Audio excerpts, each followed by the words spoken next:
नमस्कार, best invest में आपका स्वागत है।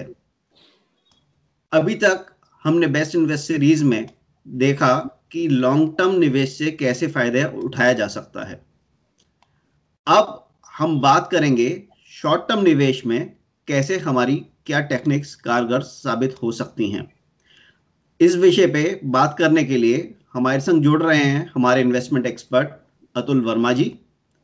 अतुल जी, स्वागत है आपका। हेलो, हाय, कैसे हैं आप? बढ़िया। तो अतुल जी, इससे पहले हम शुरुआत करें, मैं वापस से ये दर्शकों को याद दिलाना चाहूँगा कि हम यहाँ पे आज कुछ एग्जाम्पल्स लेंगे, तो उन एग्जाम्पल्स को एज एग्जाम्पल ही देखें। आप कोई उसको हमारा रिकमेंडेशन ना लें। तो अतुल जी, शॉर्ट टर्म में अगर हमें इन्वेस्टिंग करके प्रॉफिट लेना है तो एक तकनीक रहती है शॉर्टिंग करने की। हाँ, बिल्कुल। तो क्योंकि हम जो आगे डिस्कस करेंगे वो शॉर्टिंग से रिलेटेड है, तो एक बार संक्षेप में बता दीजिए शॉर्टिंग क्या होता है, उसके बाद हम आगे चलते हैं। ठीक है। ऐसा होता है कि एक नॉर्मल आदमी जब आता है तो मार्केट में आपने कोई शेयर 100 रुपए का लिया और जब वो उठ गया तो आपने 108 रुपए पे उसको बेच दिया। 8 रुपए का आपको नेट प्रॉफिट हो गया। ये एक नॉर्मल सी चीज है कि कोई चीज ली, जब वो उठी तो आपने उसको बेच दी। लेकिन इसका उल्टा भी हो सकता है कि अगर आपको कोई एक शेयर स्ट्रॉन्ग के बजाय कोई वीक लग रहा है कि ये शेयर अब नीचे जाएगा, तो उसमें फायदा लेने का ढंग यही है कि आप पहले उसको महंगे दाम पे बेच दें और जब वो नीचे आए तो आप सस्ते में उसको ले लें।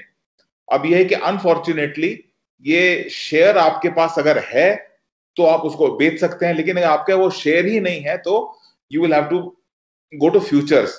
तो फ्यूचर में आप शेयर की बाइंग भी कर सकते हैं, फ्यूचर में आप सेलिंग भी कर सकते हैं।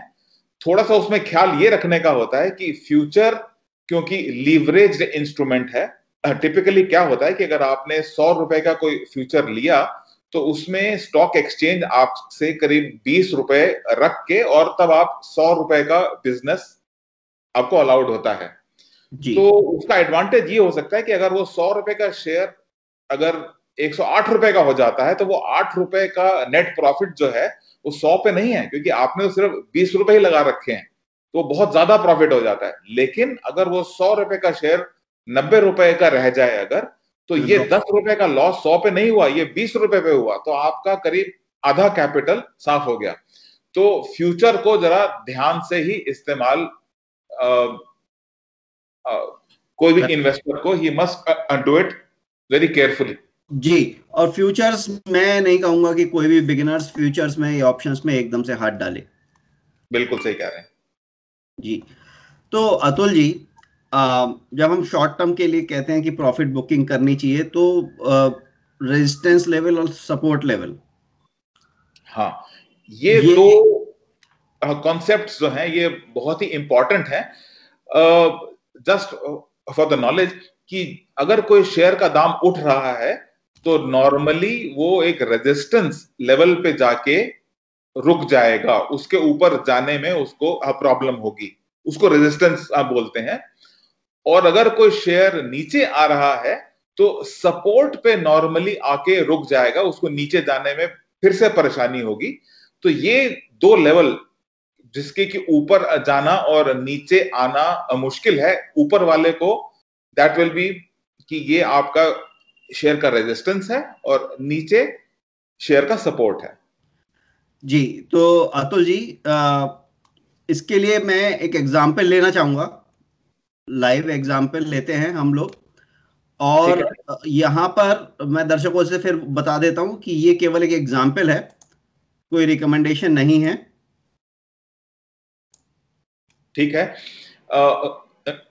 नॉर्मली क्या होता है कि ये रेजिस्टेंस एंड द सपोर्ट के लेवल्स जो होते हैं ये कई साइट्स पे भी अवेलेबल हैं, लेकिन आप चाहें तो ये खुद भी एक शेयर का, अगर if you open the graph for the long term and you see कि कहां कहां से शेयर ऊपर गया है, कहां कहां उसके टॉप फॉर्मेशन हुई है, कहां कहां पे वो नीचे गया है, बॉटम उसकी फॉर्मेशन हुई है।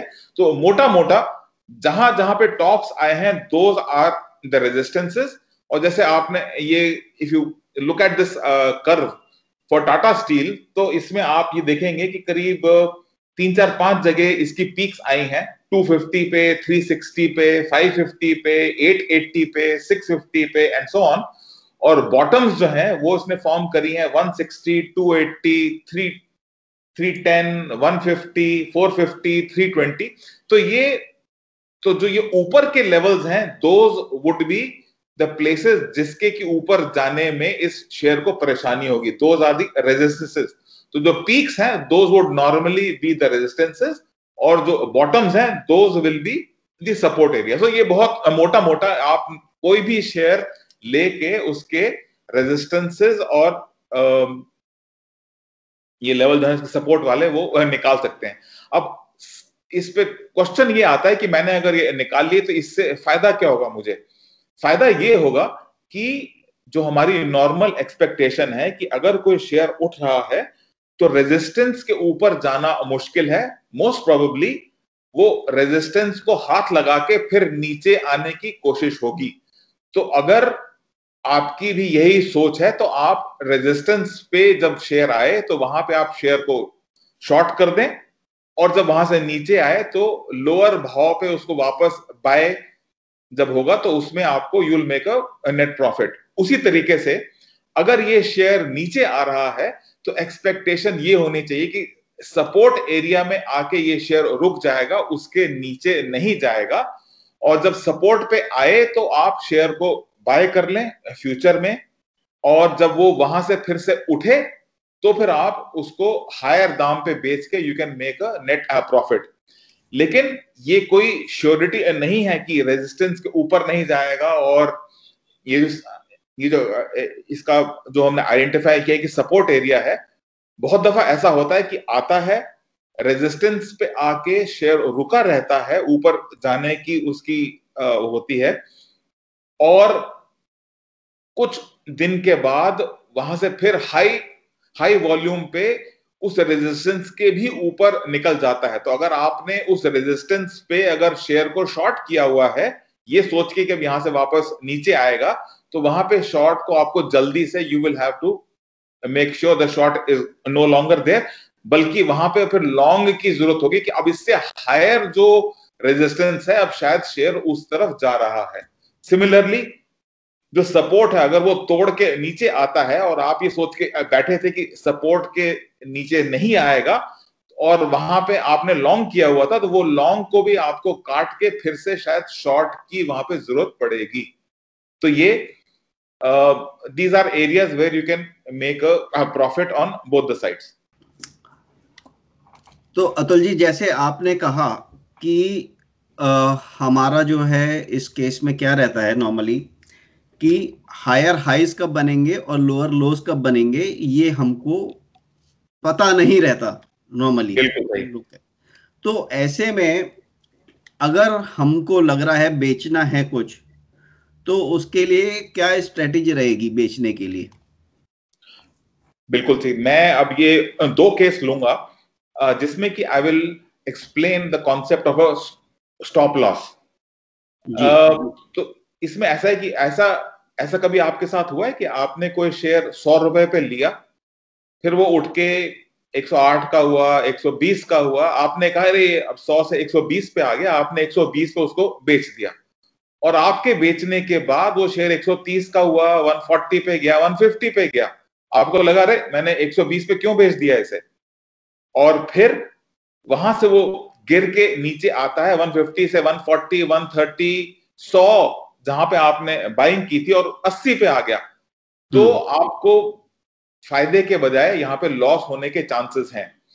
तो नॉर्मली आपका ऑर्डर, कोई भी अगर सेल का ऑर्डर होता है तो आप ये कहते हैं कि भाई मैं ये शेयर बेचना चाहता हूं और कम से कम मुझे इतने भाव की उम्मीद है, इससे कम पे नहीं बेचूंगा। स्टॉप लॉस सेल ऑर्डर इसका उल्टा होता है। तो अभी हम क्या करेंगे कि हम ये शेयर को अगर 100 रुपए पे हमने इफ यू बॉट इट, तो हम ये कहेंगे कि ये 100 का लिया है, अगर 90 के नीचे आएगा तो मैं इस शेयर को बेच दूंगा। इसको बोलते हैं स्टॉप लॉस ऑर्डर जी।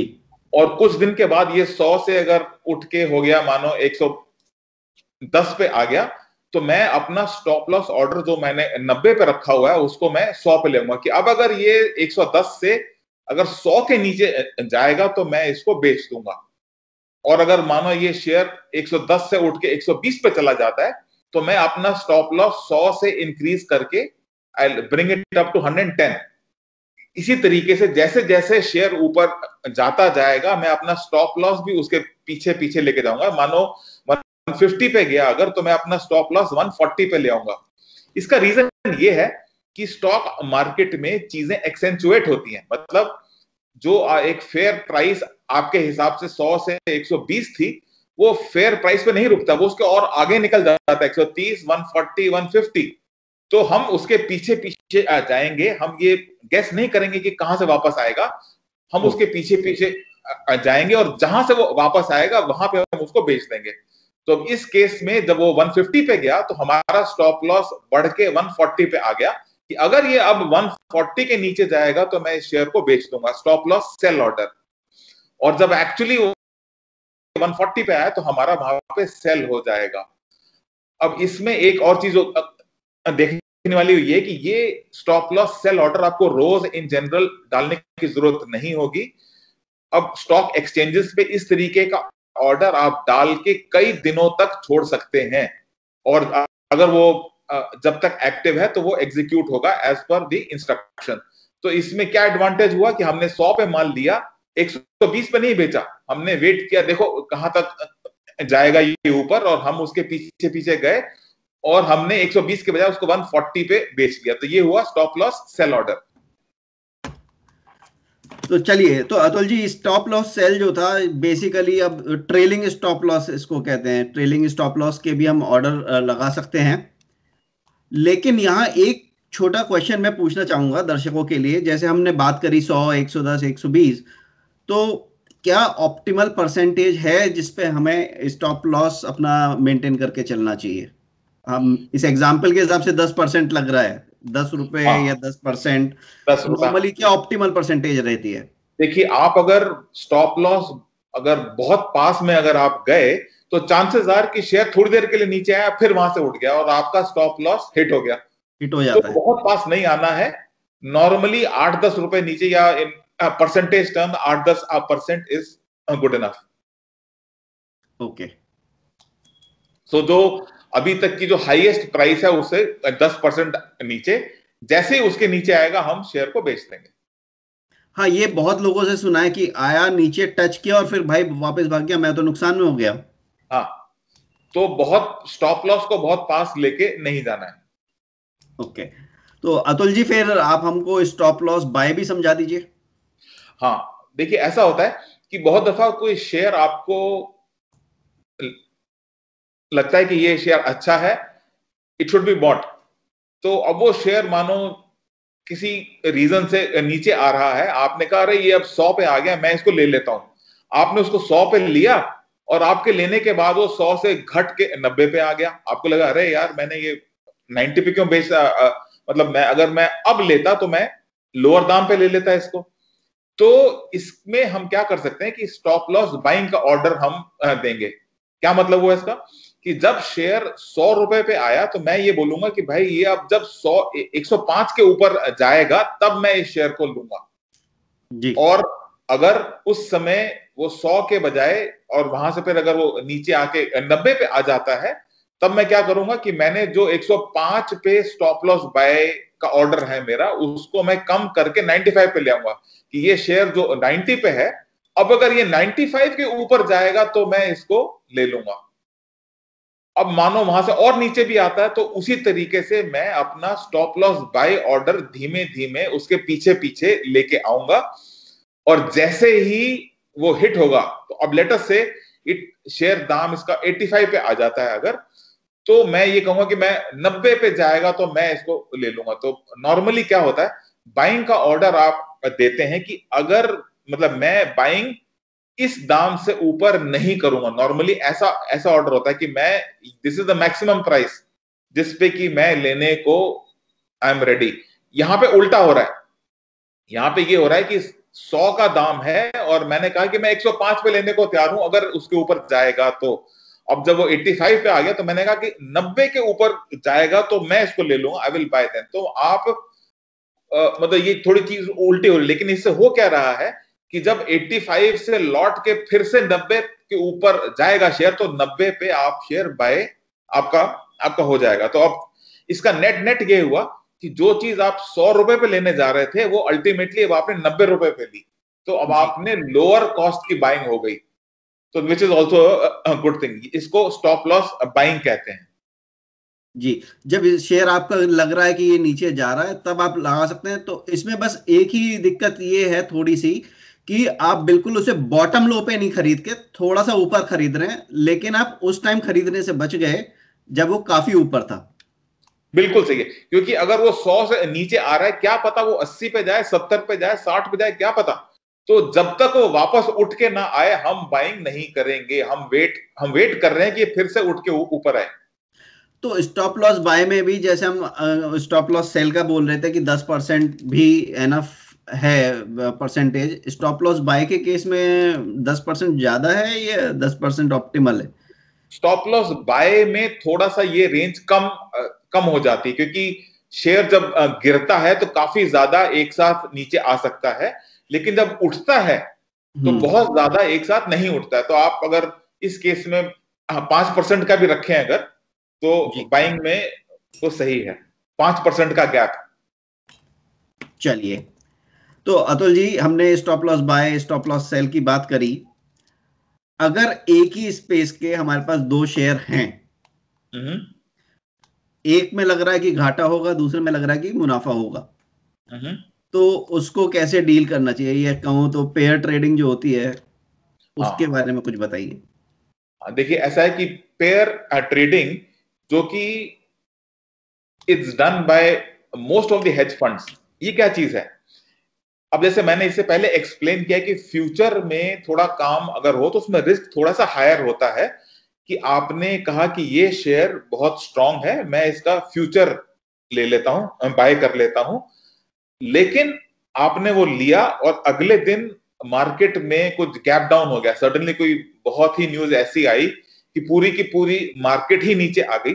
तो ऑल्दो आपने आइडेंटिफाई ये किया था कि ये एक स्ट्रांग शेयर है, लेकिन चूंकि पूरी मार्केट नीचे आई तो ये शेयर भी मोस्ट प्रोबेबली नीचे आएगा और काफी नीचे आएगा। तो ये आपको बहुत ज्यादा लॉसेस हो सकते हैं अगर आपने सिर्फ एक तरफ का ट्रेड लिया हुआ हो, कि आपने सिर्फ बाय करके बैठे हुए थे आप और मार्केट का गैप डाउन हो गया। इसका इसका उल्टा भी हो सकता है कि आपने कोई एक शेयर आइडेंटिफाई किया कि ये शेयर वीक शेयर है, ये अब यहां से नीचे जाएगा, आपने उसका फ्यूचर शॉर्ट शॉर्ट किया हुआ है। और अब क्या हुआ कि मार्केट में कोई बहुत अच्छी न्यूज आई और सडनली मार्केट गैप अप हुई, तो अब क्या होगा कि गैप अप के कारण सारे शेयर इन जनरल ऊपर की तरफ ही जाएंगे। तो ऑल्दो ये शेयर आपने आइडेंटिफाई आपका था कि ये शेयर वीक शेयर है, वीक शेयर भी गैप अप में उठेंगे। नॉर्मली ऐसा ही होता है कि गैप डाउन में सारे शेयर नीचे की तरफ आएंगे, गैप अप में सारे शेयर ऊपर की तरफ जाएंगे। तो आपने अगर सिर्फ फ्यूचर की बाइंग या सिर्फ सेल किया हुआ है तो इसमें रिस्क है कि आपको लॉस हो सकता है, काफी ज्यादा लॉस हो सकता है, because of market movement, not because of the fundamentals of the share. आपने ये शेयर जो आइडेंटिफाई किया है कि ये स्ट्रांग है कि ये वीक है, इसमें आपने क्या किया होगा? Normally you look at the share के ऑल द फंडामेंटल्स, कि आपके हिसाब से अब अगले कुछ दिनों में ये शेयर स्ट्रांग रहने वाला है क्योंकि इसके फंडामेंटल स्ट्रांग है, राइट? तो आपने ये ढूंढ के तो निकाला, लेकिन मार्केट के चक्कर में आपको काफी लॉस हो सकता है। तो इसमें एक अच्छा ढंग ये होता है कि आप ढूंढ के निकालिए कि ये एक शेयर स्ट्रांग शेयर है और ये एक शेयर वीक शेयर है। और अगर if you are not able to identify to separate shares, तो बहुत दफा क्या होता है कि आप ये कहेंगे कि कंपैरेटिवली स्पीकिंग ये share A is stronger than share B. और अगर वो एक ही सेक्टर के हो तो ज्यादा अच्छा है, क्योंकि अगर कोई न्यूज आएगी, अगर कोई सडन मूवमेंट आएगा तो दोनों को इक्वली अफेक्ट होगा। तो पेयर ट्रेडिंग में नॉर्मली क्या होता है कि आपने एक ही सेक्टर के दो शेयर लिए, और मैं जानबूझ के कोई एग्जांपल नहीं दे रहा हूं यहाँ पे, बट बहुत सारे एग्जांपल्स अवेलेबल हैं कि मानो आपने दो बैंक ले लिए, बैंक ए और बैंक बी। बैंक ए आपके आपके हिसाब से स्ट्रांग है कि अगले in the next few days वो उठने वाला है, और बैंक बी आपके हिसाब से वीक है, वो नीचे जाने वाला है। तो आपने दोनों का एक एक फ्यूचर स्ट्रांग वाले का बाय किया, वीक वाले का सेल किया। अब इसमें क्या हुआ कि अगर मानो मार्केट नॉर्मल है और आपकी रीडिंग सही है, तो जो शेयर स्ट्रांग शेयर अगर उसने आउट परफॉर्म किया है, तो वो शेयर अब यहां से ऊपर जाएगा, और जो शेयर आपने आइडेंटिफाई किया कि वीक है वो नीचे जाएगा। तो आपको दोनों में फायदा होगा, क्योंकि आपने वीक को आपने शॉर्ट कर रखा है, स्ट्रांग को आपने लॉन्ग किया हुआ है। ठीक है। अब ये केस लेते कि मानो एक दिन मार्केट सडनली नीचे आती है, कोई न्यूज आई, कुछ वर्ल्ड न्यूज आई और उसमें गैप डाउन ओपनिंग होती है, तो अब आप क्या करेंगे उसमें? उस केस में क्या होगा कि अगर गैप डाउन होगी तो आपका ये बैंक ए भी नीचे जाएगा, बैंक बी भी नीचे आएगा मोस्ट प्रॉब्ली। लेकिन चूंकि बैंक ए आपके आपके हिसाब से एक स्ट्रॉन्गर बैंक है और बैंक बी एक वीकर बैंक है, तो वीकर बैंक ज्यादा नीचे इट शुड गो, और जो स्ट्रॉन्ग बैंक है वो कम नीचे जाएगा कंपेरेटिवली स्पीकिंग। ठीक है, क्योंकि अब हमने एक को लॉन्ग किया हुआ है, एक को हमने शॉर्ट किया हुआ है, तो हम अब उसके कंपैरिजन में देख रहे हैं कि कौन सा ज्यादा ऊपर जाएगा, कौन सा ज्यादा नीचे जाएगा। तो अगर गैप डाउन होगा तो स्ट्रॉन्गर शेयर कम नीचे जाएगा, और जो वीकर शेयर है वो ज्यादा नीचे जाएगा। तो उससे अब क्या होगा, स्ट्रॉन्गर शेयर में लॉस होगा हमें कम, the magnitude of the loss will be less. लेकिन चूंकि वीक शेयर जो कि हमने शॉर्ट किया हुआ है वो चूंकि ज्यादा नीचे जाएगा, तो उसमें गेन होगा नीचे जाने पे। उस केस में हमें गेन होगा क्योंकि वो हमने उसको शॉर्ट कर रखा है, उसमें ज्यादा गेन होगा। तो ओवरऑल हमें एक नेट प्रॉफिट होगा जी। ठीक है। अब अगर मैं उल्टा केस लूं कि मानो कोई गैप अप ओपनिंग होती है एक दिन, तो गैप अप वाले दिन चांसेस आर कि दोनों शेयर, वीक वाला भी और स्ट्रॉन्ग जो है, दोनों ही ऊपर उनके जाने की उम्मीद है, और जो स्ट्रॉन्गर शेयर है वो ज्यादा ऊपर जाएगा, और जो वीकर शेयर है वो कम ऊपर जाएगा। ठीक है। तो अब इससे क्या होगा, क्योंकि हमने स्ट्रॉन्गर शेयर को लॉन्ग किया हुआ है, बाय किया हुआ है, तो उसमें हमें ज्यादा प्रॉफिट होगा। वीक शेयर जो हमने शॉर्ट कर रखा है, क्योंकि वो ऊपर जा रहा है, तो उसमें हमें लॉस होगा, लेकिन लॉस कम होगा क्योंकि वीक शेयर ऊपर कम जाने की उम्मीद है। तो अगेन, क्योंकि स्ट्रॉन्गर शेयर ज्यादा ऊपर है, वीकर शेयर कम ऊपर है, तो उनका नेट हमें फिर से फायदा होगा। तो if you look at now, overall number is positive. बिल्कुल बिल्कुल। तो जो मैंने एक इसकी, if you look at the slide, तो उस स्लाइड में ये तीनों केसेस मैंने हाईलाइट किए हैं कि अगर मैंने ये एक बैंक ए और बैंक बी लेके, one is normal case in which as per expectation bank A will go up, bank B I am expecting it to go down. अगर वैसा होता है तब मेरे को फायदा होगा, गैप अप होगा तब मेरे को फायदा होगा, गैप डाउन होगा तब मेरे को फायदा होगा। तो ये we are trying to hedging हम ये कर रहे हैं कि अगर सडनली कुछ ऐसा मूवमेंट आए तो हमें सडन बहुत ज्यादा लॉसेस नहीं होने चाहिए, और हम ये चाहते हैं कि जो हमने सोच के निकाला है कि ए बी से स्ट्रांग है, उस रीजन से हमको फायदा होना चाहिए। तो ये कंपेरेटिव अगर ये रखेंगे तो ये पेयर ट्रेड लॉन्ग शॉर्ट, इसमें हमको अच्छा फायदा होगा और रिस्क भी कंट्रोल में रहेगा। ये है इसका मेन मोटा मोटा। चलिए अतुल जी, तो आज हमने मुख्यतः 3 टेक्निक सीखी हैं शॉर्ट टर्म में ट्रेडिंग करने के लिए। इस तरह की और टेक्निक्स भी हम आगे लाते रहेंगे। बहुत सारी टेक्निक्स होती हैं ट्रेड करने के लिए। तो अतुल जी, धन्यवाद आपका हमारे साथ जुड़ने के लिए। और दर्शकों, आपको कोई भी सुझाव हो, कोई भी प्रश्न हो जो आपको बेस्ट इन्वेस्ट से पूछना है, तो नीचे दिए गए ट्विटर हैंडल और ईमेल आईडी पे आप भेज सकते हैं। और इसी के साथ मैं इजाजत लूंगा आपसे। अपना ध्यान रखिए, अपने घर वालों का ध्यान रखिए और अपनी मेहनत से कमाई हुई धनराशि का ध्यान रखिए। नमस्कार।